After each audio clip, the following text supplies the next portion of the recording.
You know, Chris Parker's career is anything but over. One more college game, and then the Sundays await. Yeah, it seems like just yesterday when he was here as a freshman, and Jim Donnan used to talk about him back then. You know, the years go by almost as fast as the yards pile up, and Chris Parker has piled up his share of individual accomplishments, including being the most prolific running back in the history of the Southern Conference. But all the individual awards in the world don't make a national championship. College has been 5 years and a lifetime for Chris Parker, from tragedy to stardom to marriage, and Saturday's the end of the run. You know, more so than, you know, being the end. I mean, I'm not, you know, really going to say that so much I'm going to miss college football, so to speak. You know, I'm going to miss the guys, you know. It's just, you know, the team and you know, the friends I've made and, you know, the close bonds and all that. His career has already made history, and it will soon be legendary at Marshall. 5,837 yards rushing. No one in the 75-year history of the Southern Conference has gained more, and 69 touchdowns. And finally, we see a little emotion from Chris Parker, who takes everything appropriately in stride. You know, those guys have a way of, you know, getting you motivated, and that's probably been showing a little bit, because, you know, it's, you know, it won't be long before, you know, I got another semester of school, and then I'll be out of here. You know, I might not see these guys, you know, ever again. You know, you want to send them out with a, you know, bang, and it can't get any better than what we can do for these guys this Saturday. His star continues to rise, and perhaps we'll see contentment on Chris Parker's face that a national championship would bring, for no one deserves it more. And I can honestly tell you, in all the years I've covered college athletes, I have never met a nicer or more humble star than Chris Parker. Believe me, his career is not over. Dave? Yeah, Parker's going to go a long way. You know, we spend so much time covering these guys, sometimes we forget they're also student athletes. And make no mistake about it, a big story this championship week is finals on the Marshall University campus. Between the tests, the studying, and the game preparation, it can get pretty hectic for the team, but will it affect how well they play? I kind of like it in a way because it kind of takes your mind off football every once in a while. You know, you can go in and study and just relax a little bit and not be thinking about Montana all the time, you know. It's just kind of hard to prepare for a team like Montana and prepare for finals at the same time because, you know, because of their offense, you know, it's been a hard thing for the defense. And, you know, but we're trying to just work with it. We're just, you know, we're just trying to do the best we can. You really have to separate, and you just got to, you know, you got to have your home life and you got to have your football life. And once you leave the stadium, that's when you start on your home life. You start thinking about your finals. You know, Chad Pennington had 2 tests today alone, but it's all over now. The only thing left to study for is a win over the Grizzlies. That's right, Dave. The NCAA, though, has mandated that we take another break, but when we come back, we'll have an exclusive interview with a permanent season ticket holder who always has the best seat in the house. And if this game seems a little sketchy, there's a reason. We'll go to the Herald-Dispatch and put tomorrow's championship on black and white, but red all over.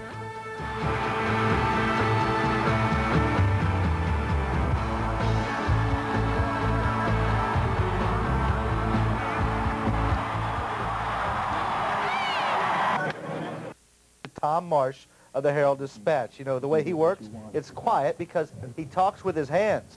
Marsh is the man responsible for putting a face on the combatants every Saturday in that special section of the Herald-Dispatch called Herd Saturday. His artwork unique and recognizable, and he can tell the tale of one game with his artful interpretation.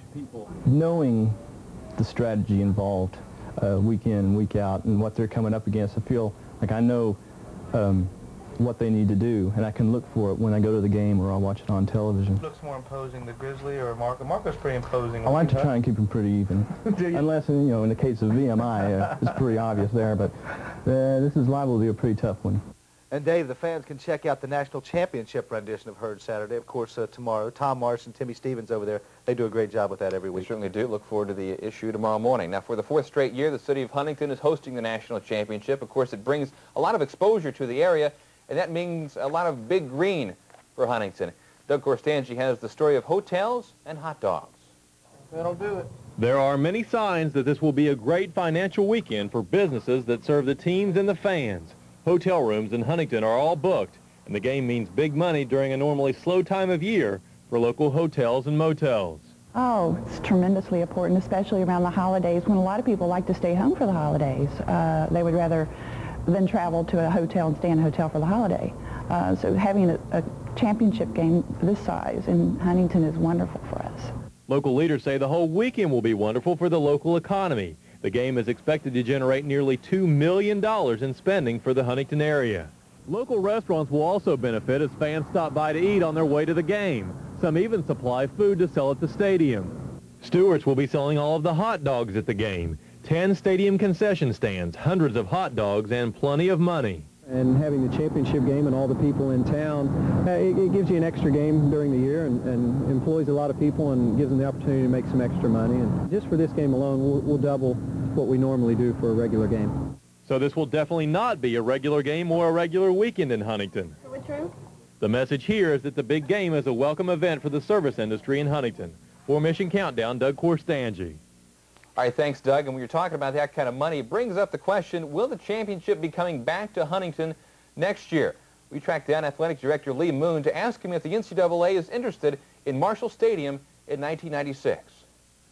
If we can take care of some financial obligations from the Huntington Sports Committee, we would like to have the game here one more year. I think it would be a great way to go out to lead the 1AA football, is to go out with the opportunity to host the championship one more time. It's a positive investment, but we need more people to make that investment and see it as a business investment. So basically it's just a waiting game right now, but certainly the area would like to host the 1996 National Championship in its last season for 1AA football. That's right, Dave. But aside from just the money factor, the Herd would like to have it to keep their players close to home. You see, many of Marshall's football players hail from the Mountain State, and the fans are very loyal to their homeboys. We're just so proud of Marshall that we want everybody to know wherever they live. My children all went to Marshall, and we're all rooting for Marshall. Well, glad to see that they got this far. Hey, the Herd's great. Herd's great. We're here. We're back again. And, of course, people do take an awful lot of pride in the Thundering Herd right here in West Virginia, Dave. No question about it. We got to take another break, but plenty more to come. We're not even close to being done here.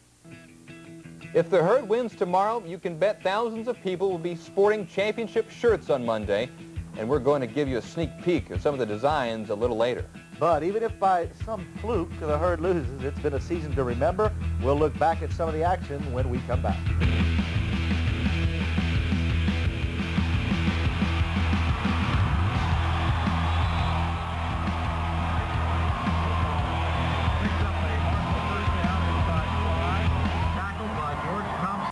I guess it's an old coaching cliche, there's no I in team, but there certainly are a couple superstars going to go at it tomorrow. Well, there's an I in Dickinson, Dave. I'll tell you that. Dave Dickinson, the quarterback from Montana, everybody's talking about him. He has put up some incredible numbers. Yeah, you look at some of the stats here. This is just from this season. 5,400 yards passing from this guy, 49 touchdowns. That's number 2 in total offense as a team for the Grizzlies. He's number 1 in passing efficiency. Well, Dave, Marshall's cupboard is not exactly bare. Chris Parker, the All-American, all-everything. In fact, let's take a look at some of his career numbers. He's the all-time leading rusher in the Southern Conference. History holds virtually every rushing record, so Montana will have to deal with him as well. Quick question, you ever think Chris Parker's records will be broken? Not for a long, long time. He's been running hard and long for 4 years, and they'll be tough to take. No question about that. Now, Marshall's trip to the national championship game is much like the weary travelers. They've seen everything else. It's now time to come home. The Herd football team started in Raleigh, and like a vacation, the trip's been pretty eventful. Nothing would have been finer than a win in Carolina, but the bigger Wolfpack had the numbers. Terry Harvey had the arm. NC State wins it 33-16. Game 2 against Tennessee Tech. The score wasn't the problem, but quarterback Larry Harris's knee was. He twisted it late in the ball game, never returned for a minute of play. While Harris was rolled out, the Herd rolled on 45-14.